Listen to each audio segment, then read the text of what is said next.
So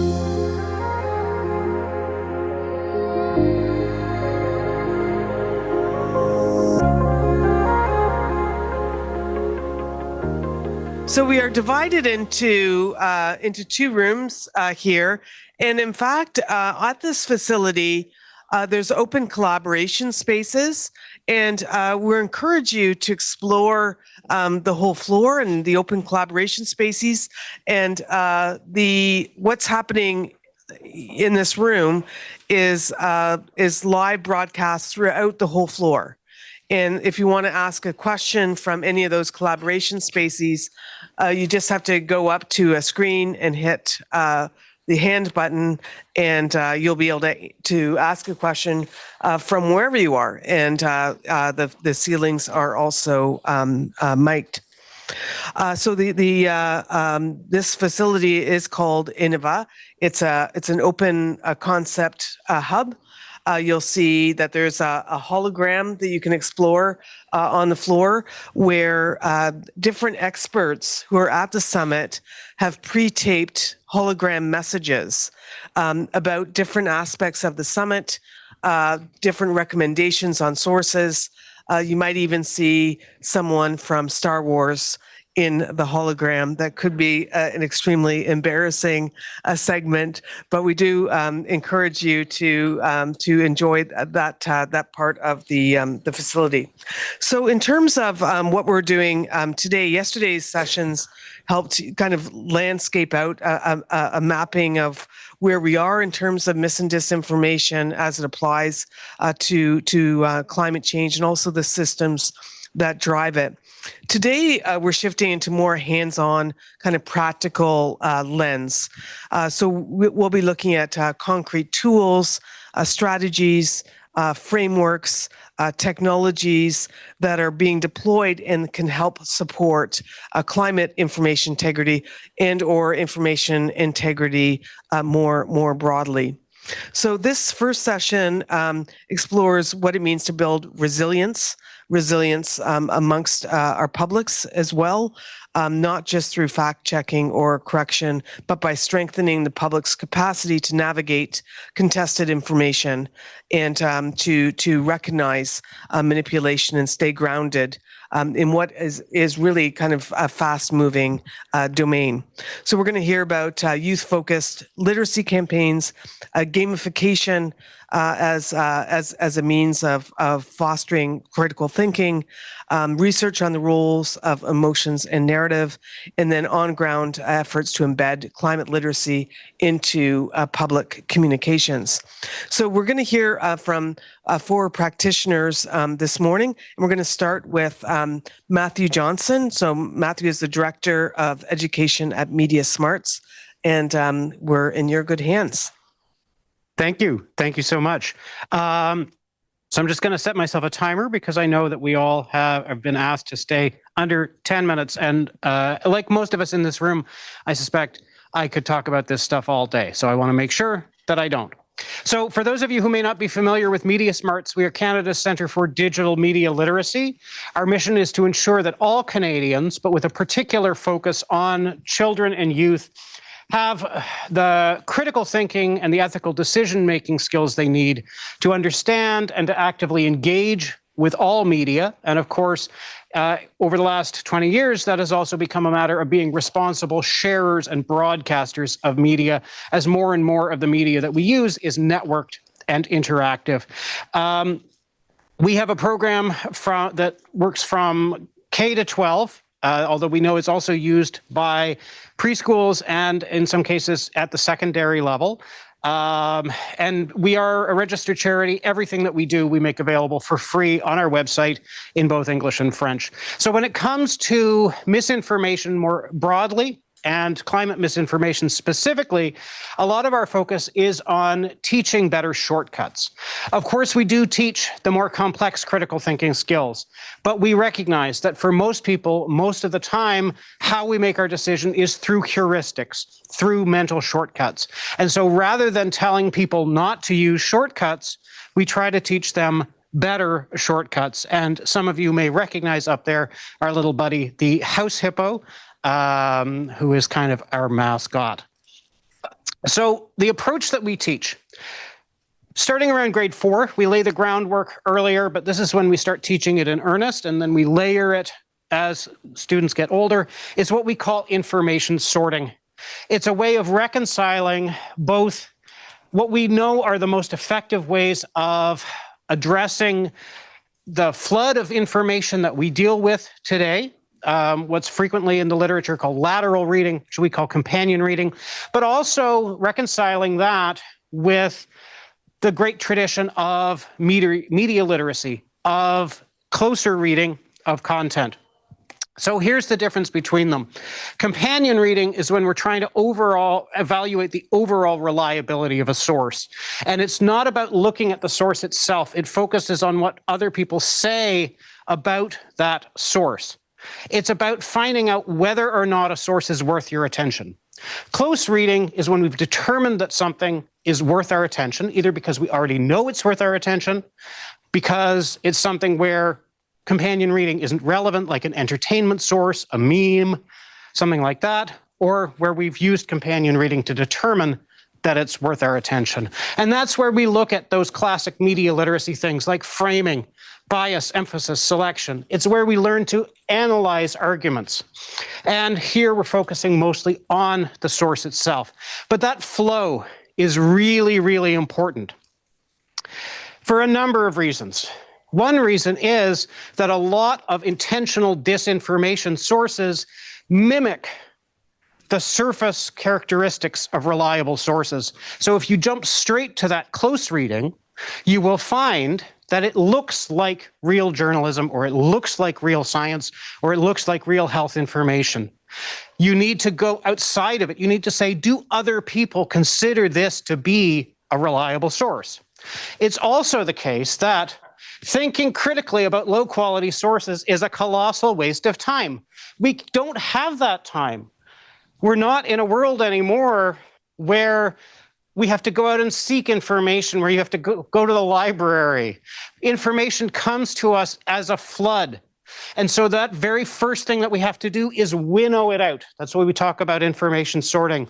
We have to separate out the sources that are worth critically thinking about, but we do then need to go on to critical thinking. So that first step, companion reading, again, we're trying to make it quick and easy. We're trying to teach those mental shortcuts. So we teach 4 skills. The first is using fact-checking tools. They're out there, right? Snopes, PolitiFact, AFP Fact Check, and we've made it even easier. We made a custom search engine that searches more than 20 of those all at once, and only searches those. So you can use that search engine. You know you're getting reliable fact checkers. Find the source, because most of the time when we get information, it's not coming to us from the source. It's coming to us second or third or fourth or fifth hand. So track it to its original source before you even begin to evaluate it. Ooh, I went ahead. There we go. When you get there, if you're not familiar with the source, verify it. And even if you think you're familiar with it, you may want to verify it by double checking the URL. A lot of people have probably seen those fake CBC sites or fake Globe and Mail sites. It's very easy to make a fake website. So even if you've tracked it down and it says it's from CBC, what does the URL say? That's the only time when the URL is relevant.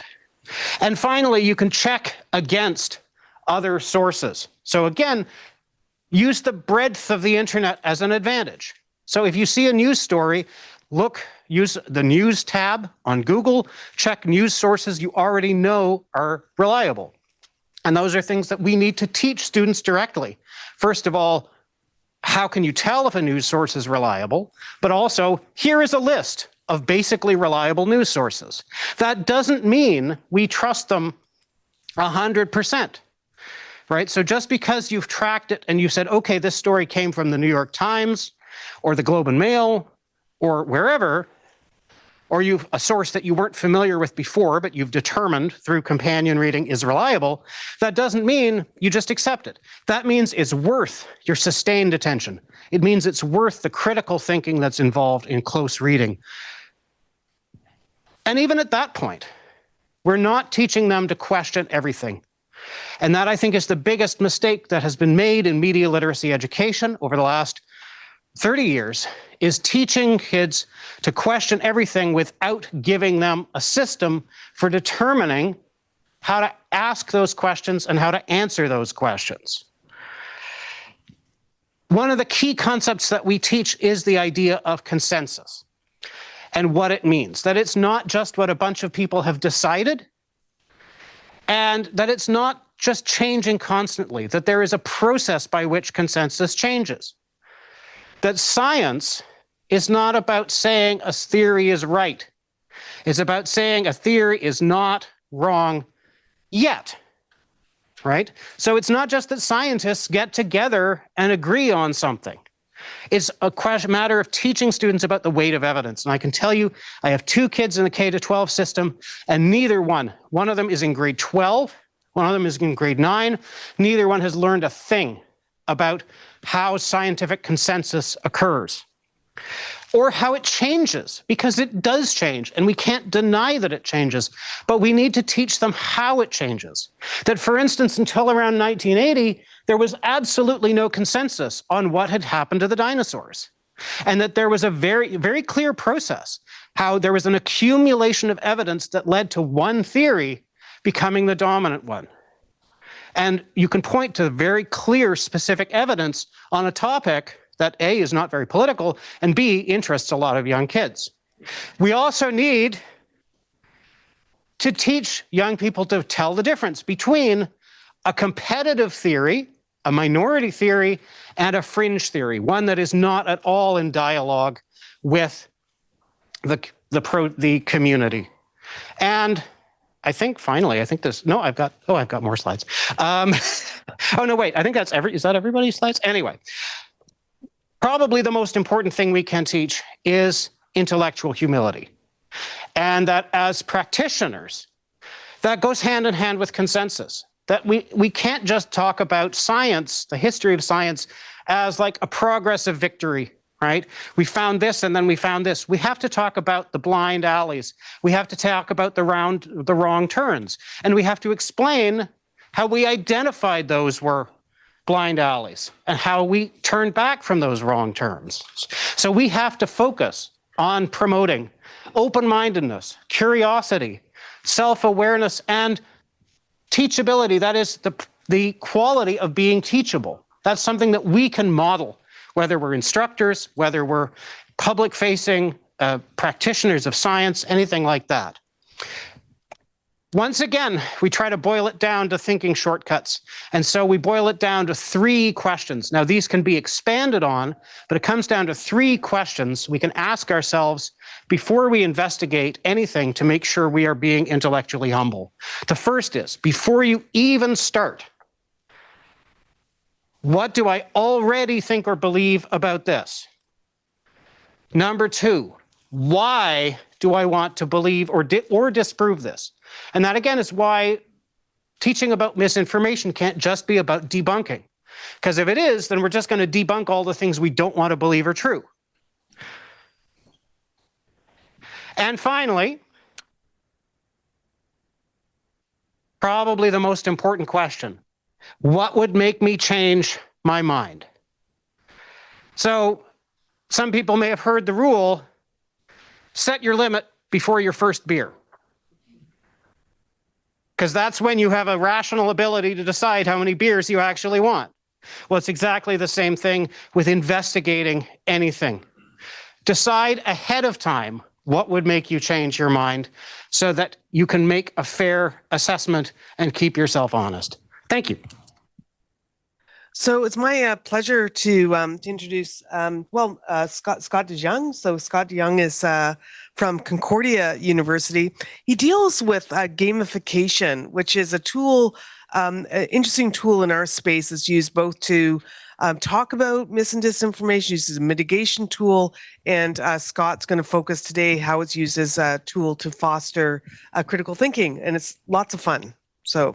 Thank you. Hi, everyone. I don't think I have time to play a game with you all, but we can kind of start with a game-like activity. So before I begin, I want you to imagine that one person in this room is here to kill you. I know it's really dark and scary and sad. And your goal is to figure out who that one person is. It's like a game like Mafia or Werewolf. And if I asked you right now to vote for one person in that room, and if you're all right, you all win, and we're all safe. And if you're wrong, we'll just kill that person off and we'll try again. The odds are we're probably going to fail multiple times. But you know who's not going to fail for a while? The person who knows that they're the killer. And that's because this game was designed to show how an uninformed majority often loses to an informed minority. And at the heart, that's the basics of disinfo, misinfo, and how we deal with it. And so today, when I talk about games and why we might think about games as a solution, there we go, I want you to kind of keep that in mind, that games can model the theories and concepts and systems that we want to talk about. And so I'm going to go through 3 interventions today. I'm going to open with a little bit of connecting that to climate change. I'm going to try to do that all in 10 minutes. We'll see how we manage. And I'll leave room for questions to talk about it all after. As I was kindly introduced, I am a PhD candidate in communication studies. I've been making games now for 7 years, starting with escape rooms, and now I'm working in systems thinking and board games and card games and digital games. I like games. Sometimes I don't even call them games because depending on who you're working with, they'll think that you're weird. So super quick, why a game? At the heart of it, we like to think in patterns. Games are really good at showing patterns. They're really good at showing how a system works, how a model works. And when we play, we use actions to engage in that model. So if you design a game to have the actions that I make as a player represent the actions that I want you to make outside of the game, then the game can kind of become a chance to explore how we can behave in real life. We can connect it to our real life moments. Also, if you're playing board games in person, you'll often get into a conversation with the people around you. And if that game is themed on a certain topic, that conversation can be themed and scaffolded to the topic that you want to talk about. And that can range from training to learning to literacy, to whatever you want it to be. And in general, games can be user-friendly. Sometimes when you tell people, hey, let's play a game, they can get excited about it as opposed to sitting through people talking in lectures all day. Not that that's what we're doing here. So some examples of climate games, there's Cranky Uncle, which made a climate-specific game. There's the Indiecade that do climate jams, where they have young game makers or just new game makers make games really quickly together. And games become tools not just for understanding, but also expression, where the process of making games themselves is a way that we can learn. And often when we look at climate games, we see kind of these 2 different models. You have Daybreak, which is a very complex game. For anyone who's played it, will take you about 2 hours, maybe more to play. It's got lots of pieces that show the rising of Earth's temperature and the impact of that on different parts of the globe. Or you have something more like a very simple board game made by the European Union that shows you the climate action where you roll a die and you move on a board. The first one we would call game-based learning, and the second one we would call more like gamification, where you're kind of just generating conversation through moving through the game. But we're seeing these kind of really complex to micro complexity that's being done there. Now I'm going to move to some of the interventions I've been working on just for the sake of time. If you have more questions, feel free to follow up. So the first game that I designed in 2022 was called Lizards and Lies, and it was a game that was meant to show how conspiracy theory moves online. It was modeled after the metaphors and analogies that some people were talking about yesterday, where like the information war, the information as a pandemic, and misinformation as kind of an environment, where you play as blue team or red team, or good actors and bad actors trying to either spread false content or stop the spread of false content. We ended up scaffolding it around conspiracy theories because that was easier to kind of ease people into the game. But the larger question we had was, how can we use a board game to model social media? And by doing that, it was letting people physically add misleading content to the board and then physically remove it from the board. It was making it tangible. It was making these things that happen on our devices, on our screens, our computers, something that you could physically interact with, where you could play as fact checkers and realize that there's a problem where it's really easy to flag content and it takes a lot of time to actually remove that content and keep up with the amount of stuff that's coming your way. So simulation, which is what this game was doing, lets us explore the system, which makes us do more than just teach. It lets us kind of explore our interactions with it, see what works, see what doesn't work, and ask questions in that gap.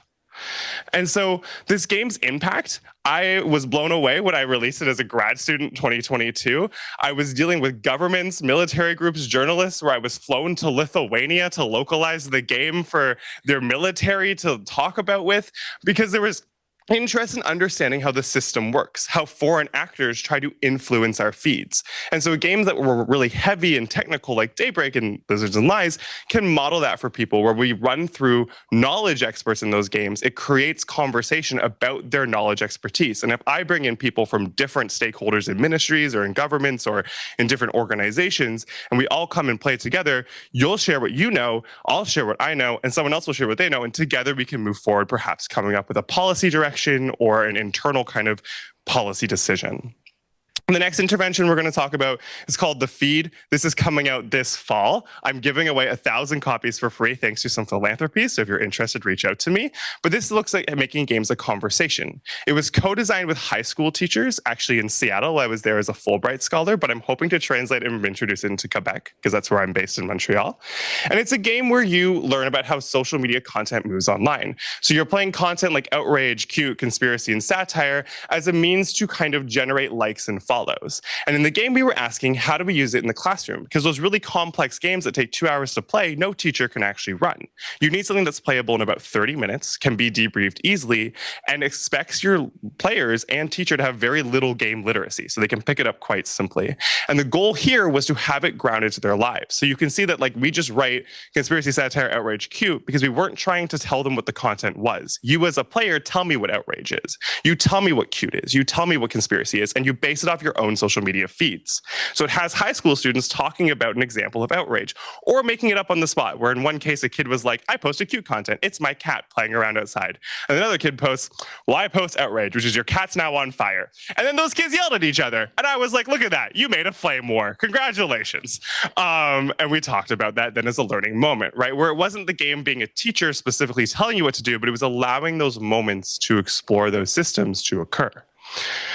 And so by having that distance between a game and reality, it lets you do crazy things like light your friend's cat on fire. It lets you get into ridiculous scenarios, but then we can tether them back to our own lives, where you play as these different roles and you explore how influencers work differently than conspiracy theorists and trolls, but they have similar ways that they use likes and follows to leverage power online. And so this is a quote from the game, which is where I played outrage to them to mess with their followers, but then they played outrage back to me, and I was like, this cannot stand. So we got in a back and forth where the students just kept playing outrage to each other for the entire game. And so this is an example of games having impact in education spaces and in learning spaces, where we're rolling it out in libraries primarily and in schools. The last one is a game that is still under development. We would call this a beta, and this is where we're trying to create an experience for players, where we're trying to simulate for middle school students what it's like to be a journalist in a crisis, where you're playing as a reporter who has their specific audience they're trying to keep happy with their newspaper, but they're trying to report on the facts of this unfolding story, where your audience generally likes the mayor in the town, but you might find out that the mayor is corrupt. How do you report that? Do you spin it? Do you report the truth? Do you see what happens? And so the question we were asking is, what audiences are ignored, where a lot of the existing tools don't work with middle school students, or they start kind of around that age, and how do we provide experiences that help us understand our digital reality, right? Kids aren't actually learning how to write headlines till a little bit later, but in this game, they're actively doing that and interrogating that process alongside the larger system, because they're coming across news on their feeds. They're just not told how to take it apart. And so the idea was we wanted to simulate the challenges so they can understand how what they're reading isn't always necessarily 100% accurate, but sometimes it is reliable, because that's what journalists are trying to do. And so in a review to all of these games, Lizards and Lies is an example of how games or game-like tools can look at systems to explore research and policy. The Feed is an example of how games can generate conversation about our lives and our reality, which you can use with various audiences that you want to talk about specific interactions they have. And Zari's Missing is using games to explore experiences, to reflect how our reality is happening, to reflect how these systems work, to put you in them, to think about them critically. And there are some challenges here. I'm not going to just, tout you all the Kool-Aid and then walk away. Sometimes there is limited game literacy. When you're running a game like this, like Lizards and Lies, it's a complex game. If one of you were to buy it and try to pick it up, you probably would have a hard time and send me an email and be like, can you help me? And I'd be like, no problem. Visibility, right? These games are being made. I'm a grad student in Montreal. I have philanthropies willing to give away thousands of copies of these games, but I need teachers and people who are aware of them. So if you want to help me with that, let me know. And finally, funding, right? All of these games are tied to funding projects that I have had. And so when the funding goes away, I unfortunately, as a grad student, have to move on. And so it's a question of, and that's common not just for me, but for all the games being made in these spaces, where these tools sometimes become digital shelves. And so how do we build long-term scalability? And that's the work that I'm moving forward to now. I'm going to stop there. Oh, no, I'm not going to stop there. I have one more slide, which is that games explore complex problems, challenge how we teach, and build an understanding of what to do. And so when I say games, I'm not just saying playing something on a Friday night with friends and family, which is fun to do, but there's a lot of value in what they can actually offer for a lot of us in the industries and spaces that we're working in.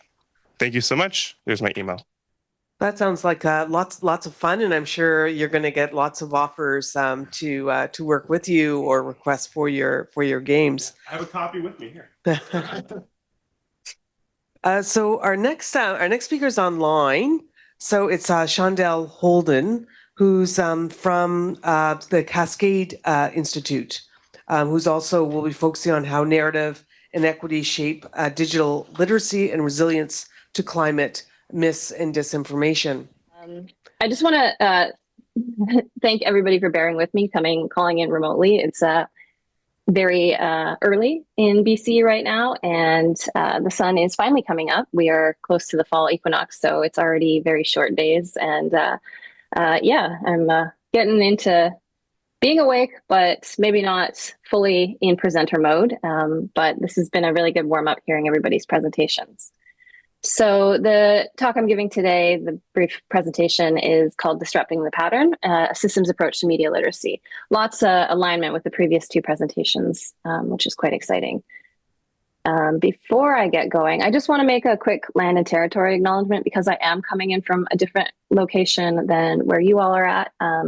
I work and live on the unceded and traditional territories of the Pacheedaht First Nation on southern Vancouver Island, and I'm really grateful to have the opportunity to be here to live on this land and, tend this land and be tended by this land. Okay, so quick overview. Some of this stuff probably was addressed yesterday, but I'm going to go quickly through it, the problem that we're talking about, the problem landscape, and move into some of the frames of understanding for those problems that I've been working with colleagues at the Cascade Institute and Royal Roads as well. And then sort of pitch the idea of media literacy actually being about systems literacy and some of the emerging responses that I'm co-developing with colleagues here at Cascade. All right, so we know what the problem here is, and it sounds like yesterday's events really covered this terrain, which is that we have information ecologies that are rife with climate mis and disinformation. This leads to disagreement, can result in climate inaction. And then a significant area of my research is to look at polarization and how all of these things come together. Now, this isn't like a linear model. Things move back and forth, but this is just a general way to represent some of the factors that are in play when we think of the problem of climate mis and disinformation and some of what happens there. Okay. So coming from Cascade, we really focus on multiple crises. And even in the opening this morning, there was different references to the climate crisis, the information integrity crisis. We think of this as the poly crisis, where we have lots of different crises unfolding that are related to each other and create feedback loops into each other. There are many factors of concern in the poly crisis. As probably everybody in this presentation, this room knows, these multiple rooms, we have issues with advancing technologies, the scale and speed with which they're changing, their complexity. That policy doesn't really have the capacity to keep up with these changes. There's also social fragmentation and division, not just like along political lines, but what we see now is affective polarization, where people dislike those who don't share their values. And I saw a recent presentation at UVic with very recent data showing that this affective polarization is not just on the right, but it's on the left as well. So on the left, research is showing, for example, that people who identify as being pro-climate actively dislike people who are climate deniers. And then we have this broader factor, which is the actual climate crisis itself, the experience of catastrophe and the increased cost that creates for us, increased cost of living, and among other things, climate anxiety and existential dread that emerge with that. So that's the context. And what we've seen already this morning, and what we'll see more today, is that there are some working solutions that people are pursuing that are quite effective in certain ways. So we do, despite the slowness of policy change, there is policy change in efforts to regulate platforms and technologies like LLMs. There in Canada, there's efforts to regulate greenwashing and create information integrity. There's also amazing media and digital education, as we saw in the first presentation this morning, which is oriented to reducing vulnerabilities and building skills. So what I want to say is that, yes, all of these things are necessary and they are beneficial, but there are some limitations. Again, we have the speed and that we have to be working at because of the advancing technologies, but also the resource requirements and the resource inequalities. And, the example of Scott talking about games, having a shelf life essentially is partly a funding issue. And that's what we mean by resource inequalities. There's also, these broader concerns around things like regulatory capture, where we have platform companies that basically get to say what laws are necessary for, entire nations. Okay, so what else could there be? What if there is something missing? One of the frameworks that I've been working with is the idea that a lot of what we're doing right now in media literacy is actually a kind of harm reduction. And I want to highlight that harm reduction is super important. We need harm reduction. And this isn't to say that harm reduction is a poor strategy. But what we also need is sort of this supplementary orientation to systems transformation via systems literacy. I often rely on a story that Vanessa Andreotti tells in Hospicing Modernity, where you have a person who's standing along the shore of a river and sees all these people in the river, waving to get out, get help. They're drowning. And that person on the shore starts pulling them out, and they keep pulling people out. They keep pulling people out. The problem is people keep coming. So you need somebody to go upstream, up the river, and find out why all of these people are falling in the river. And that's what I'm talking about when I'm thinking through the relationship between systems literacy and media literacy. All right. So harm reduction, we can think of as being these specific skills related to technology use, specific understandings of expertise and credibility. And they are often operating at a few scales, can be quite targeted at the individual. So what do you do to protect yourself or to have skills around the media that you consume? And then when we look at a systems approach, we might also, as part of that education strategy or intervention strategy, include basic complex systems understanding at the first level. So how do systems actually work? What are feedback loops? What are intervention points? How can people make changes into the media systems that they participate in? And we can use systems pedagogies as part of it. As part of this. So Scott's gamification, even he highlighted systems thinking as part of that. And I would say that the act of integrating play is an approach to, is a systems pedagogy approach. Okay, so to sort of make this more tangible and less abstract, an example we can look at is the SIFT model. Many of you are probably familiar with. We've seen, Michael Caulfield's work cited. SIFT is 4 moves. This is what you do when you encounter information online. Stop, investigate the source, find better coverage, trace claims, quotes. But the question that has always stuck with me with this model is actually the very first step. How do we get people to stop? How do we stop? I don't know about you, but as aware as I am of how these tools work on me, I can still get sucked into like a YouTube hole and spend 45 minutes, an hour just scrolling. And this is as somebody who spends, their professional career understanding these systems. So how do we stop? This becomes the starting point for the complex systems literacy intervention. we start to ask, and this can be done through systems pedagogy in groups, like what are the systems in play with stopping? How do we stop? What are the relationships between these systems? And then following from there, what are the patterns and where can they be generatively disrupted? So in this little diagram I have here, so many different approaches, right, to the different systems, or different components, different systems within what we're talking about. Everything from brain and neurotransmitters as a system to social networks to education and governance. That was a question that was tabled this morning around the relationship between democracy and information integrity. How do all of these things start to fit together? And this is where we start to see like the polycrisis framing, and how instead of just focusing on like interacting with what's in front of you on your device, there's this broader picture of how to make the connections between all these different factors, because they are related.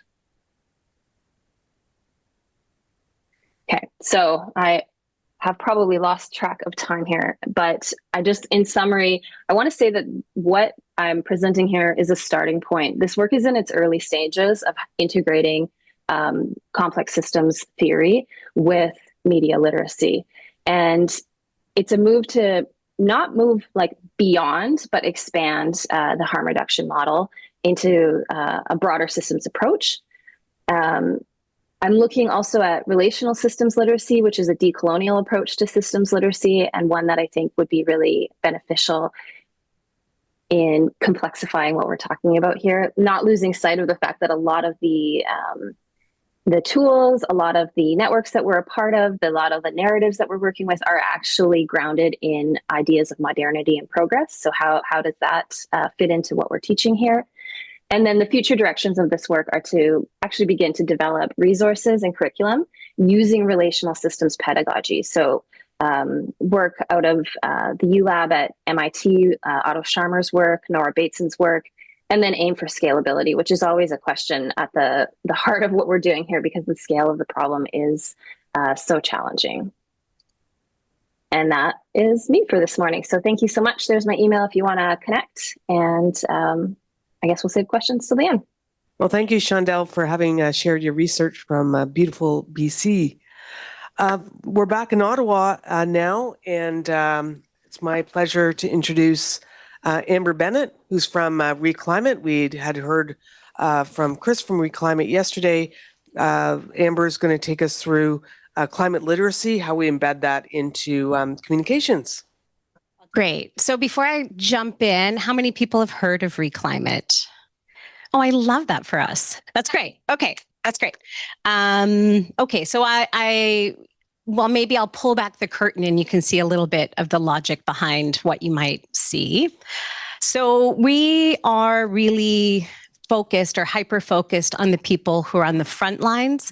So these are the people who are both expected to be educating the public or, convincing the public, mobilizing groups, but also the organizations that are, kind of hosting this conversation with the public.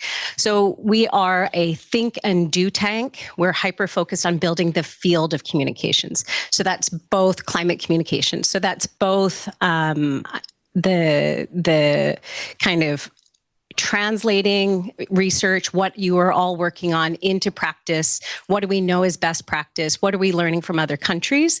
But also, how does that actually manifest in the work that people are doing? What is working? What's not working? Where is the public at? So we're really concerned about, how is this conversation landing in the public? How are they hearing this story? Where are their attitudes? Who are they trusting? Where are they going for information? What kinds of organizations are out there, on the front lines having this conversation with people? So we're really about synthesizing research, existing research, producing, filling gaps, piloting approaches, right? So in theory, this thing might work. if we were to take the time and try to actually experiment with it, learn from that, and then turn those insights into guidance, toolkits, tip sheets, etc. And then the other piece of this is around strategy engagement. So practitioners don't have time to go out and to look at all of the things that you're doing and then synthesize that into oh, here is the best use of my time. Here is how we should be spending our money. If I have $1,000, the best place to do it in my context is here. So what we try to do is to work with all of the smart people who are on the ground, who are doing this work day in and day out, and to get their insights into how do we turn this kind of research into actual effective change. So we're hosting conversations. We are doing our best to create principles and advice out of that, and trying to make sense of the signals. This space moves very quickly. I mean, the election and where we thought we were 6 months ago is a very good indication of how quickly the field moves. And at the same time, how very, very slow organizations have been to respond. So part of our goal is also how do we get practitioners and organizations to be making sense of the signals that are out there, making sense of the research, and actually putting that into practice. And then finally, we're doing that through trainings, we're doing that through resources, we're doing that probably through a lot of the ways that you've been experiencing or see us show up. So it's this kind of idea of the model of think and do tank, and we're really focused on the people and the organizations that are on the front lines. Oop. So this is kind of an example. We produce, an annual roll-up. We're looking at trends. Where is the public opinion moving? We're on our 5th year of that. We look at a few key indicators. We roll up, up to 100 different publicly available or privately available public opinion surveys. I think we should all be really worried that the uptick of people who think that climate change is a hoax has increased. We're seeing that that line is moving up. I think the last piece I looked at from Bruce Anderson was 34%. A year ago, that was at 18%. Of Canadians feel that climate change is a hoax. We're also seeing an uptick in people who do not believe that we can do anything about it.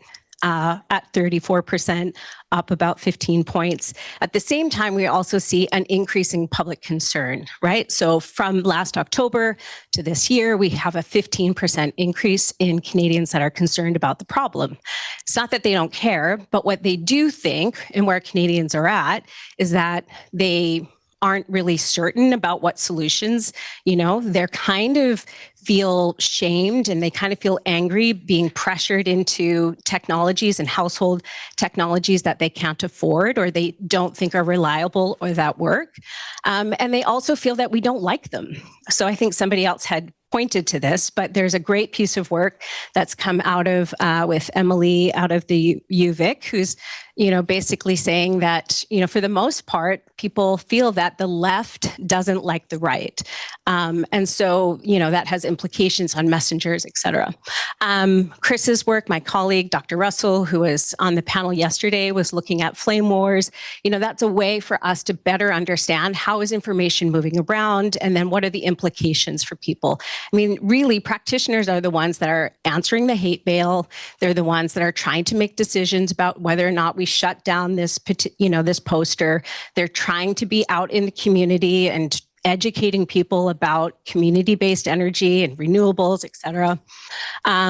We look at the media. We do an annual media analysis. And then we also look at specific topics, in this case, wildfires. We've done a great piece of work with EcoAnalytics, with who's in the room here, around segmenting Canadians, and we continue to deepen that as well around specific. How do we find those people online? What are the kind of tools that practitioners need for campaigns, and then we'll continue to that at a local level.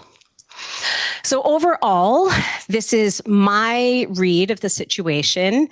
Of course, you need regulation, you need technology, you need better policy, frankly, that allows people to feel like they have something that they can do. However, some of the trends or the traps that I can see that we'll be working on is this focus on targets and plans.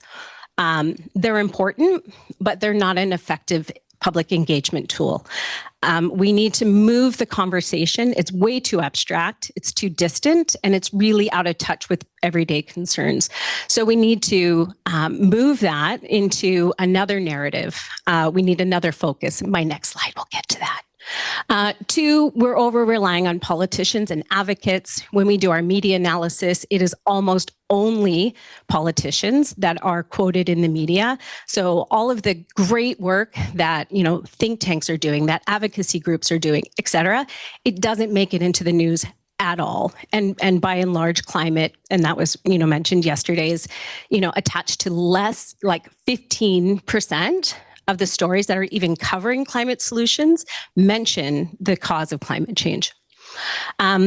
We see in this kind of moment in which, affordability and housing and the cost of living crisis, politicians got very, because they're the ones leading the conversation, got very scared, startled. It's like, this seems so out of touch. I don't want to be talking about climate change. I don't want to be talking about rebates and incentives. That is also kind of within another, the kind of larger context of populism, et cetera. So we see this kind of burying of climate. People don't, they're not talking about it.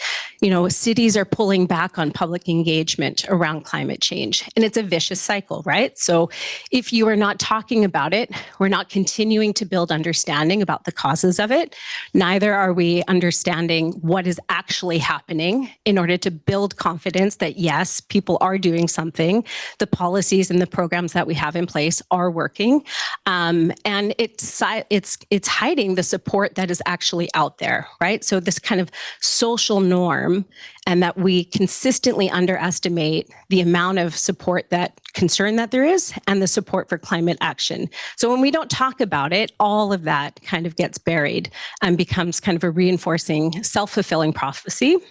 We're not really reaching people.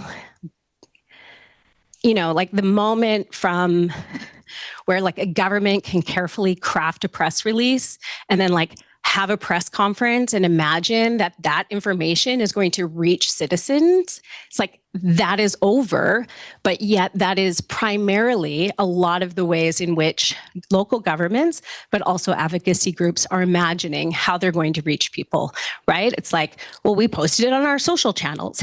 Guess what? The algorithms will never, will ensure that that information never reaches anybody. At the same time, we're not paying for it, So my next slide. And then we also saw kind of after COVID, there's probably lots of reasons, but that lack of community grassroots, neighborhood or like municipal level relationship building. And then finally, fighting with facts. So facts don't care about feelings.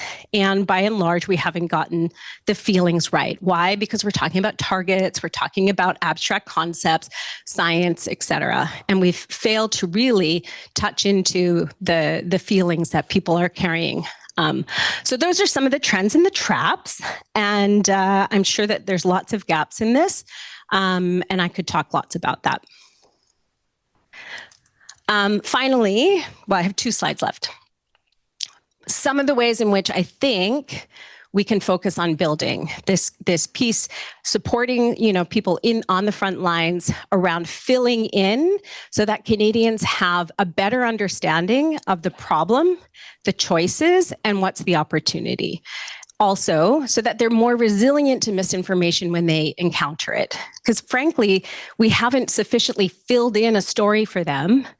And what we have are opposition groups filling in that story first. So we need to get there first, we need to get there frequently, and we need to be familiar. We need to be in relationship with them so that they're trusting us. Some of the things that we could focus on our people, places, and choices. So moving from we're building a bold net zero plan to reach 2040, and reduce our emissions, to we're building public transportation that will get you from your home to your office in less time. We're building bike lanes that allow you to, be healthier. Like, you fill in the gaps. So that kind of shift of narrative from a techno targets to local choices, actions that improve lives and communities. There's so much underneath that I could talk about, but that's one piece that we'll be working on. Narrative, stories, and metaphors. So supporting better storytelling, supporting better ways in which we're working with how people make sense of information. And, we're working with journalists, we're working with communicators, we're, continuing to track how is this landing in the Canadian conversation, building out climate visuals. Storytelling is, written, but frankly, it's mostly visual now. So how do we build out visuals that allow people to see both the impacts in their communities and also the solutions? Relationships and messengers. We need to train and activate more diverse messengers. Re.Climate has about 6,000 people that have decided in some way or another that they are climate communicators. We know that a third of them work in government. We know a third of them are, the typical climate advocates or ENGOs, but a third of them exist in other sectors. Business, health, civil society, faith groups, et cetera. And increasingly, those messengers are the people who in the community we need to show up. We had a great example in the city of Vancouver, when there was pushback on switching fuels and fuel standards. It wasn't the advocates that switched that conversation. It was the construction industry. It was the development industry. Those are the voices that we need to cultivate and the relationships we need to cultivate who are calling out bad actors, who are calling out misinformation. Talk, repeat. Again, we need to be there frequently. We need to be there first. I can't underscore how little information is actually breaking through. So, yes, we need earned media. Yes, that reaches decision makers. Yes, it's influential, but there's a whole host of things that we can do to amplify that, to take earned media and to push that out, amplify it, but we have to pay for it. And, people have shockingly small communications budgets. So if there are funders in the room, and if you wanted to fund, more communications, I think that we need to start paying for this. It is just the way that it works. And there's a broader basket of tools that we have to reach people in communities. And then finally, looking at a new model of engagement. We haven't fully updated our toolkit for communications and engagement in a long time.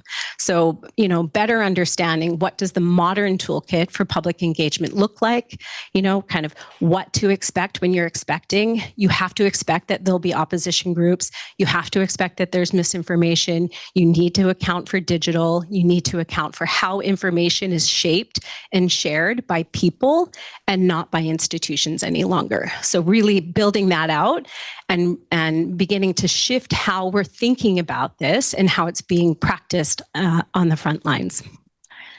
I don't know where I'm at right now, but this is a kind of an example, I would say, of the work that we do.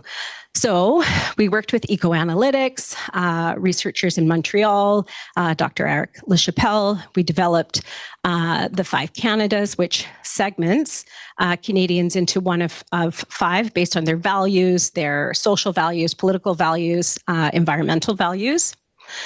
We then talked specifically to those segments about, affordability and specific actions that they can take.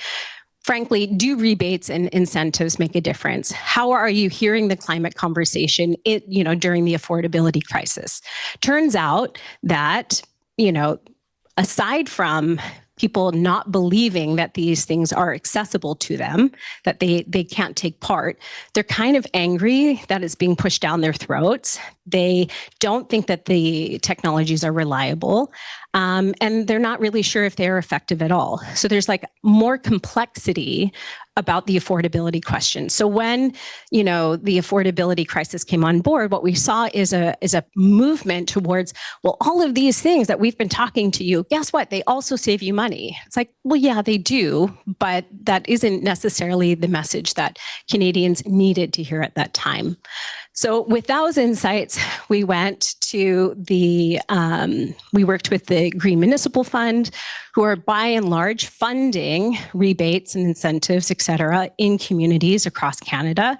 And we, did a training with them. And then we identified 3 communities in different parts of Canada that would work with us on an implementation and to do some piloting. So we know that who people want to hear from on these things are people who have done it before. Canadians, more than 50% of Canadians will turn to family and friends for information. That is who they go and they trust. So we're like, okay, so let's develop a pilot in which we're addressing the barriers that they have, that we're using the messengers that they want to hear from, contractors, family, friends. Let's look at different ways that we can bite-size that information. It looks like videos. It looks like face-to-face community-based conversations. It looks like digital campaigns. Let's test all of that, see what works, see what doesn't work, and then we'll roll that up into a framework, into a model, into a training, into a guide, and then we're representing that this spring at FCM again to provide that training with examples from municipalities that those communicators can take to their bosses and say, here, we have proof now that this is what will work. This is the budget I need. And this is a step-by-step guide of how I'm going to roll this out. So that's kind of an example of how we work the model, right? So it's like, here's the research. We're going to train you. We're going to find implementation partners. We'll pilot it. We'll do the hard work of learning from it, and then we'll disseminate that. So that's kind of an example. I guess we move on to questions. And thank you for your time. If you have case studies, if you have examples, if you have research, please come talk to me. We want all of it. So thank you.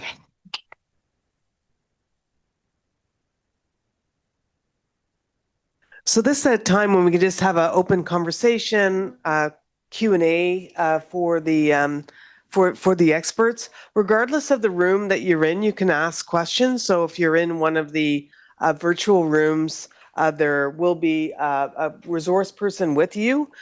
You can speak without a mic because the ceilings are mic'd once you take the mute off, and there's someone to help navigate that through with you. So are there any questions? Jean-Patrick. Hi, thanks. Great presentation, all of you. Jean-Patrick Toussaint, JP with the Chartier Family Foundation.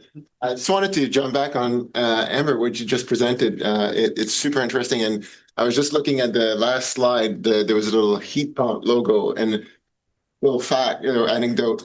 I received my city councilor newsletter, and I actually saw that and about, invite your neighborhood, your neighbors to get a tour of my house to see how my heat pump works. So kudos, because it worked. I saw that, I shared that with the team.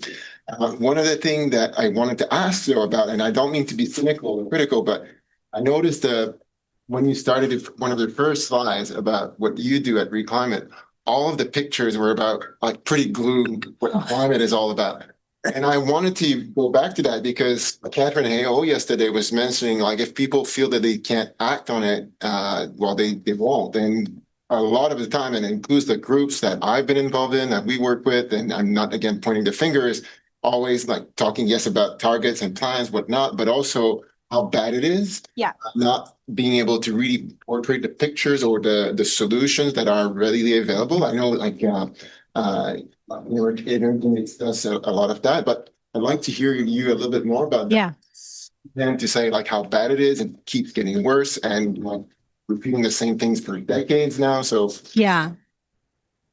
Great question. And I think there's 2 points. The first point is about climate visuals, partly those photos exist because so few good photos exist, and to find a good photo to accompany a story takes hours and hours and hours if you're going to, follow the principles that we know behind climate visuals. It's a real problem, I would say, in terms of building out, a full toolkit for people around how they're communicating. So partly it's because to find good photos that are either accessible or whatnot is tricky. I think the piece that I haven't talked about is we talk a lot in our trainings about challenge, choice, and opportunity, and the choice part. So what Catherine Hayhoe and most people are drawing on is this idea that one of our human motivations is that we need to feel agency. We need to feel that what we do matters and that it's effective. So moving from kind of targets to people and choices that are local is really important. And that's a piece that we'll be working on. So 100%, we need to fill in the solutions, right? So less than half of Canadians can name the cause of climate change, even if given a list. And almost no one can name a significant climate policy. What they'll talk to you about is plastics, and they'll talk to you about garbage and recycling and the ozone layer. So for any of you who are like in those focus groups, that's what you're hearing, because that's where people's minds are at. So I would say that the other piece that comes to mind around the kind of doom and gloom, I do think that we need to talk about the cause of climate change, which is burning oil, gas, and coal. That is not clear to people. And it becomes more clear why we're talking to you about renewable energy if you understand that every single industrial plant, car, et cetera, is adding to a blanket of pollution that is warming the earth. So again, going back to that metaphor, sorry, I'm using this, but I'm just going with it. But, this great piece of research came out that, when we talk about emissions and when we talk about net zero and decarbonization, there's no mental model for people to attach that to. So using the idea of a pollution blanket is really helpful. So I guess that would be two things. One, yes, we need to talk about solutions and fill that out for people. We also need to fill out why those solutions matter and what they relate to, which is burning less oil, gas, and coal. And we need better visuals to help storytell.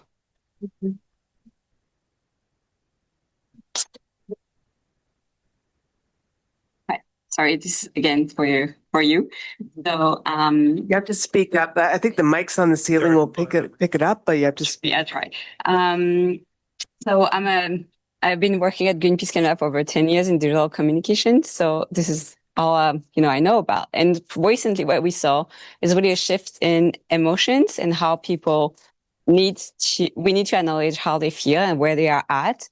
And most of the comment that we get is like, make it make sense. So people are lost. There are like so much information everywhere. Flooding the zone is really effective with that. And I think everybody has a role to just, pose. Yes, there is a lot. Just saying that really helps. And people are being seen and heard just when we do those like small posts on like Instagram that say, we're here. And yes, this is hard. And I think sometimes we talk about like how to make it effective, have the impact. But so I just wanted, it's not really a question, but I wanted to hear if that is seen in the data, because we have less and less data to talk, like to see how this kind of like messaging could be say that like, yes, this is effective just to like here. Anyway, you got it. I mean, I think what I would say is, Sorry. it really depends on who you're talking to, right? So when you look at the 5 Canadas, and what I would assume for people who are following Greenpeace is they're quite far along on the conversation, and they might be getting to the point of disillusionment, fatalism, right? So I think that, there are different ladders of engagement for different segments of Canadians. Some Canadians are starting at a very, kind of early space, and what they're motivated by is going to be very different. And actually, so we're hosting a webinar next week with Clean Energy Canada. There's like a whole group of techno dads, right?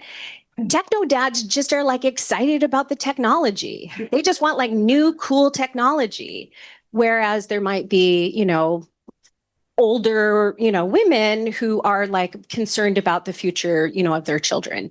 But I think what is in common with all of those is we need to give people a sense of agency, that we need to give them choices. We need to explain that those choices matter. And sometimes we're not the best messengers for that. There's a great video by a solar panel company that features like a retired teacher who likes parrots.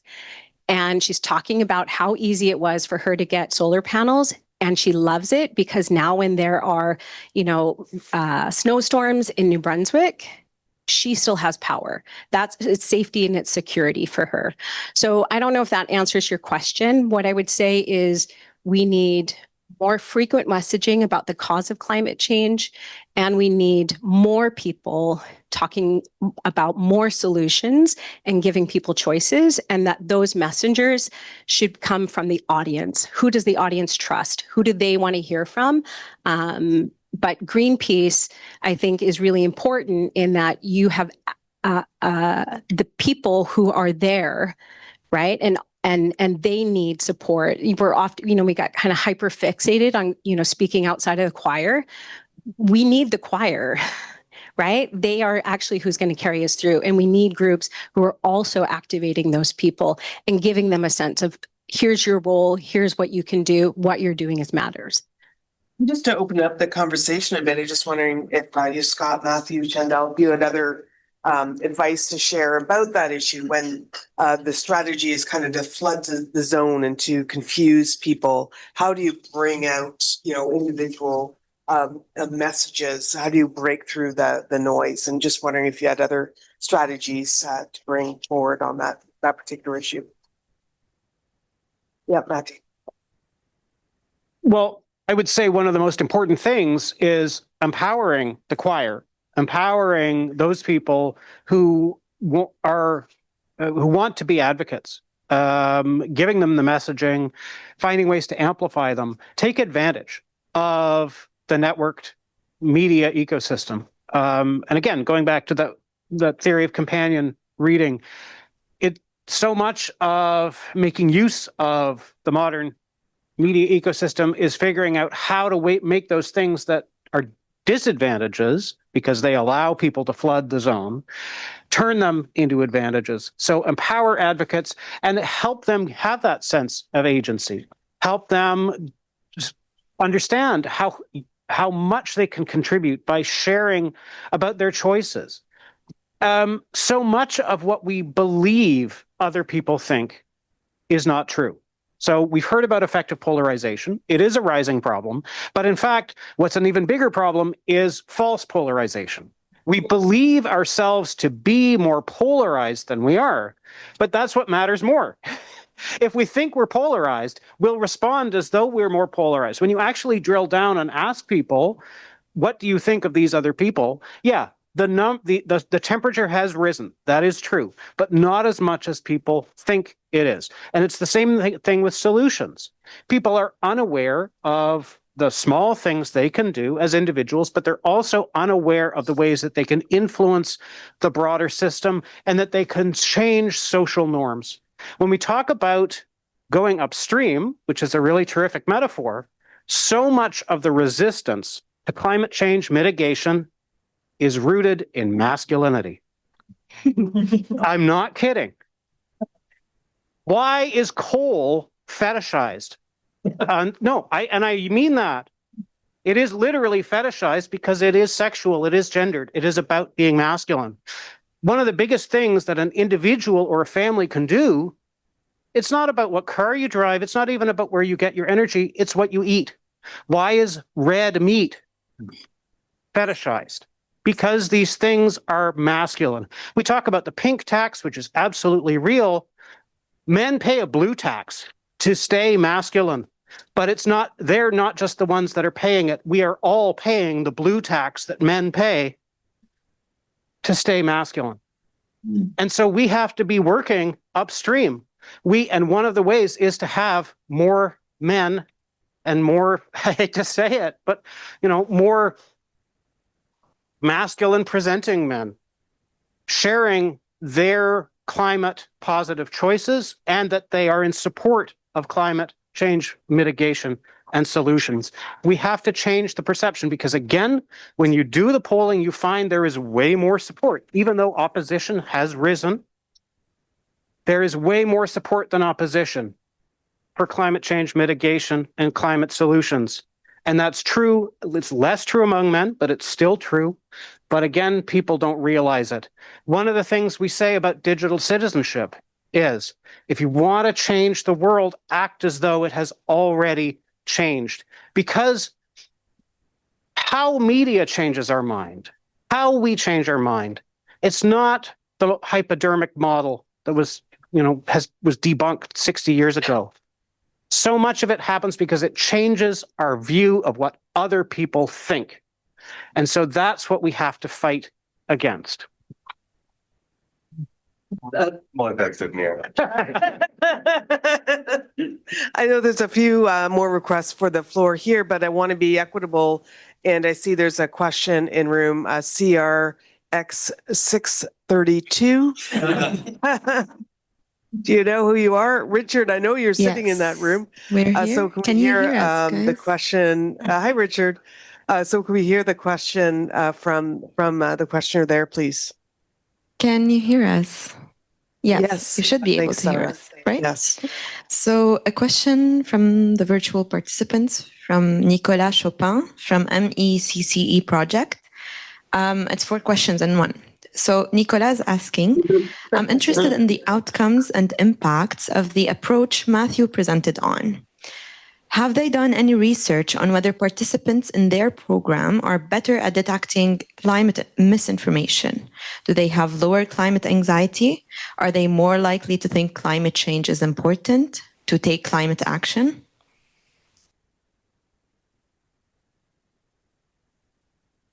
So we haven't done evaluation research specifically with regards to climate change, because that's sort of just one of the topics that we address.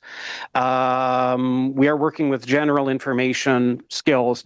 We have done general effectiveness research, and we found that the materials that we use are effective with youth and adults in both helping them to prompting them to stop, to pause and investigate something, and helping them get better information. And we also did do a more specific evaluated project that was related to vaccine misinformation. And we found, again, quite strong results there in terms of both developing those verification skills and also just improving knowledge of both the consensus, how consensus works, and the actual consensus around vaccines. So we don't have any reason to think that wouldn't be true of climate, but at the same time, there are always variables that can be hard to predict when you're changing from one context to another. Great, thank you. And we have a question from CRX 624, the open area. Yes. Hello. Can you hear me? Yes, JP, we can. Yes. It's JP, right? Yes, Juan Pedro Unger, JP Unger here from Hola. Hola. Yes, well, first off, thank you for that amazing work that's being done. All the presenters are really doing amazing stuff that's urgently needed. But I wanted to hit on the issue, or rather the work of Re.Climate, which I think has the potential of reaching much wider, it's the urgent work of reaching truly wide global audience and change the tide of information. And please forgive me for I cannot use a hockey analogy but I grew up with soccer, and there is actually what came to mind as I was listening to the presentation is that this match, or let's call it a match, or a fight for information versus disinformation, we have the disinformation team on the pitch, on the field, and they are the only team. They own the referee, they own the field, and the audience is only looking at their place. And what I've seen, and I've seen this change within among other things, my group of classmates from school. We graduated a long time ago, but we're connected through WhatsApp, the group chat. And I can see what turns them on, what gets them to share and reinforces this information that some of these classmates staunchly believe.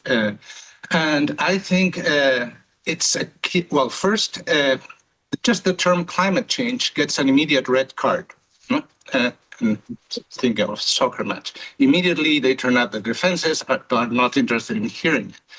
However, something like wild weather or extreme weather, it's something that everyone is noticing, everybody's feeling. So rather than say climate change is being caused, you already lost all that audience that you want to deprogram. No?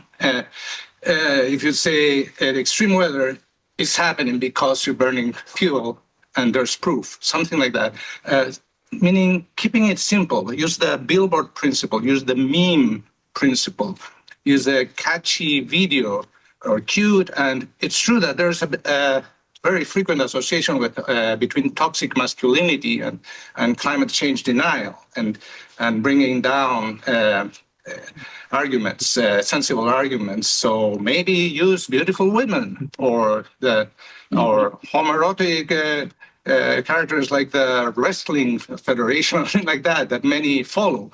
Okay, we'll take that. I think we get the. I think we're going down a route.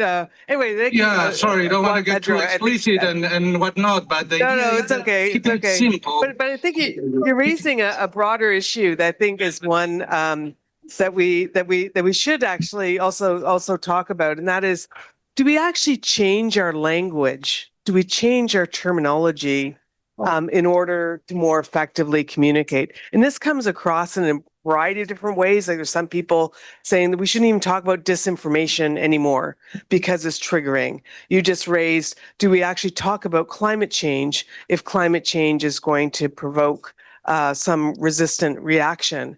And there's a recent book by Carol Off on this issue as well, Conversations in the Age of Rage, where she gets into how terminologies have been co-opted by different movements, whether it's the term woke or democracy or freedom. And I wonder if in your responses to the question just raised, if that's also something that we could explore a little bit in how we communicate.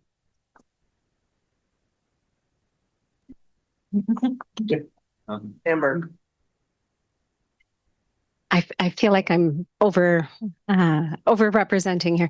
I mean, I think that there's lots of good research that would say absolutely decarbonization, emissions, GHG, et cetera, it's not how real people talk. And I think what people want is like to feel like they're a part and that they're included in the conversation. And so when governments, and I think about governments in particular, but many of us are guilty when we talk about the economy or we talk about social or we talk about, environmental, benefits, et cetera, talk about trees and animals and nature and communities and neighborhoods and homes, talk about pollution, like just make it be powerful and meaningful and something that is not separating the conversation from the person that you're having, that you're talking with.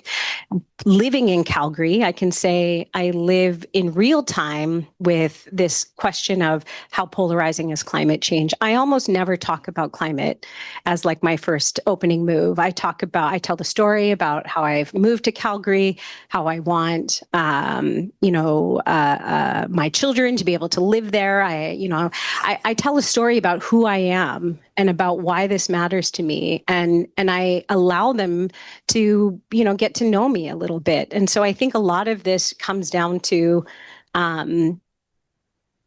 moving away from the expert approach and moving into like a people-centered approach. Let's just be human beings and talk to people about these things and talk to them about things that they care about.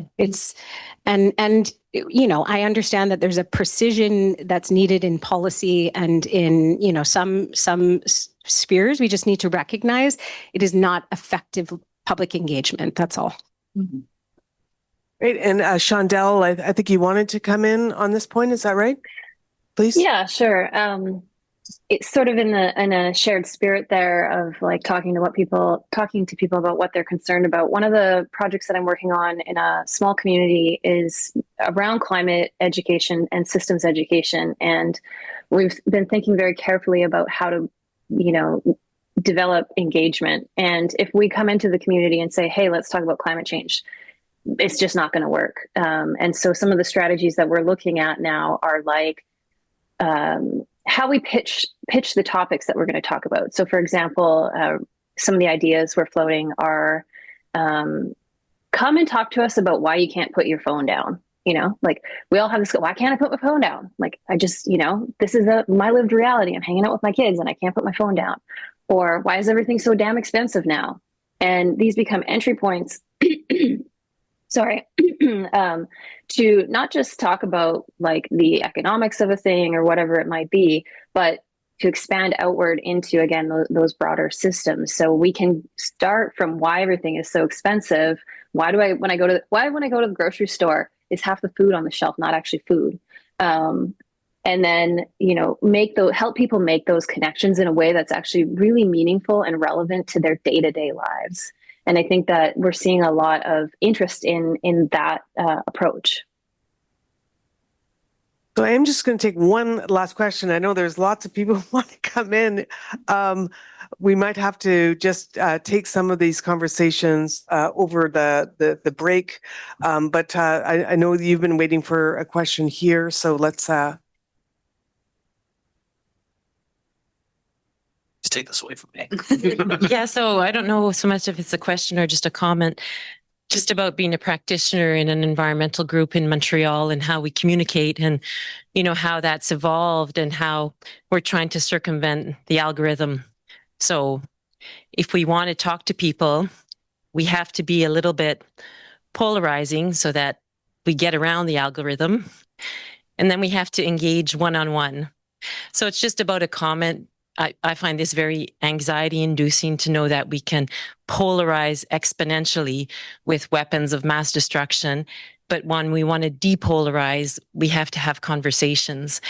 And I think we all try to do this scaling up, and this is always asked of us, of funders, and you know how you're scaling up your project.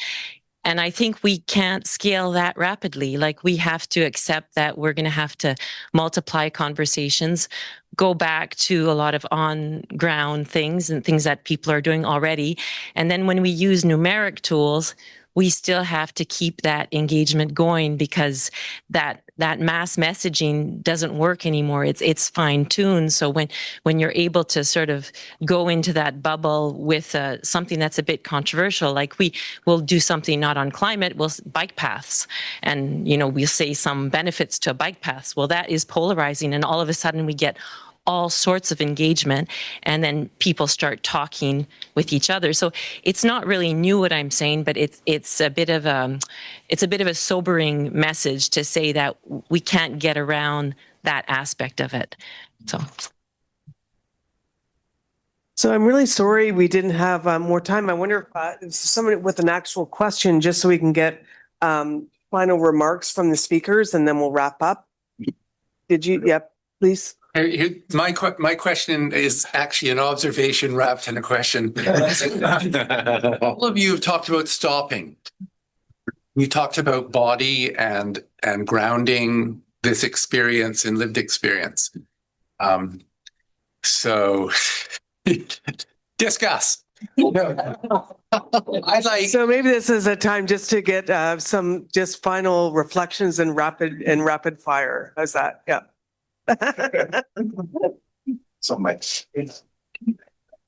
Well, I'm holding it now, so I get to talk. No, Stopping bodies, final remarks. There's a lot here. I think in general, kind of trying to tie some of these conversations together, like the work of intervention is the work of just asking people to think and express and challenge. And so I'm using games as a way to show systems and have people stop and think. And part of the work that I've done has realized that those general approaches sometimes struggle to actively teach the concepts you want them to teach because they get too general, too abstract, where we need to work in like micro realities, in microcosms, where people can express themselves, express their thoughts. A lot of these issues in this poly crisis are things that, to Shandell's questions that she's asking, are things that people connect to in their lives and have thoughts and feelings about. I can tell you every cab driver I've ever sat with, when I tell them what I study, which is misinfo and disinfo, gives me a story. And people have lived narratives that they want to share and work through. And sometimes it feels hard to talk about those things with our friends and family or some of the circles we're in. And so providing space and tools and resources to do that is, I think, one of the starting points for that stop, but also like that idea of sense of self that comes through. So I'll end my closing remarks there. I don't know. I love all of that. Yeah. I'm not sure if I have much more to add. I think spaces for conversation where people can be seen, be listened to, create co-understanding, begin to understand somebody else's perspective. We crave that as human beings. That's what, we want. That is a core part of how we learn. So stories that allow us to do that, spaces that allow us to have storytelling, whether they're online or in person, I think is a very powerful, and it's messy, and it's not easy to necessarily write into a funding report or evaluate or figure out, what was the exact intervention. But it's necessary work. I think the other piece I would say that I still feel is important is, updating our toolkit of how we imagine and understand how information flows, and that we have work to do to get there first for people still with audiences, that we need to fill in not only the facts, but also the feelings for people. And we need to be in relationship so that when we, get to those moments where there's a crisis or an opportunity, that we have a broader group of actors that can be calling this stuff out, and that can be filling in the picture for people. Matthew, last word. Yeah, I think one of the traps we can fall into is the idea that there is a single perfect message, a single perfect way of saying it. And that if we found that single perfect way of saying it, we would convince everybody. But that's just not how communication works. Different messages resonate with different people. And it's also true that we're in an environment where bad faith actors are going to, they're going to take those messages and twist them. So it's always going to be a moving target, and we always have to be looking for ways, first of all, to send the messages in different ways that will resonate to different audiences, but also to empower those audiences to share the message in a way that resonates with their own communities. And similarly, we need to be giving people that bigger toolbox of actions. So if you don't want to do this, you can do that. If you don't want to support, if you're not comfortable with this policy, here's another policy. There are many different ways of helping, many different ways of changing. Going back to that idea that I started with of shortcuts, we want to help people find the easiest way of making the biggest difference for them, which is not going to be the same for everybody. And Shandell. My earbuds just died, so it's a sign for me to keep this short, because my son is going to come running down the stairs here any second. I guess to that last point about the last question around stopping, one of the frameworks that I work with is awareness-based systems change. And before we can take action in a way that isn't just reaction, that isn't just coming from dysregulated nervous systems, that isn't just coming from anger or fear, is to actually have that time to pause and to become aware of what we are actually experiencing in our bodies. And this is where we can start to move from a place of clarity, from a place of wisdom. And even going into conversations, yes, I 100% agree that conversation and creating spaces for conversation and relationship to develop, this is the foundation. But we have to look at the quality of those conversations, the quality of those relationships, and those are very much impacted by what level of awareness we bring with ourselves, right? So at the foundation of this kind of systems approach, media literacy as complex systems literacy is this awareness and creating the tools and sharing the tools for that as the foundation, mindfulness, whatever it might be, to create, genuine connection and to move from places of genuine connection. So I'll finish there. Thank you. Great. Well, thank you so much. And I'm really glad that also very practical tools and examples were also brought from the wide range of practitioners here. I know there's a number of other people who wanted to come in and urge you to use the break also to continue the conversations that we started here. Please join me in thanking the panel for great discussion.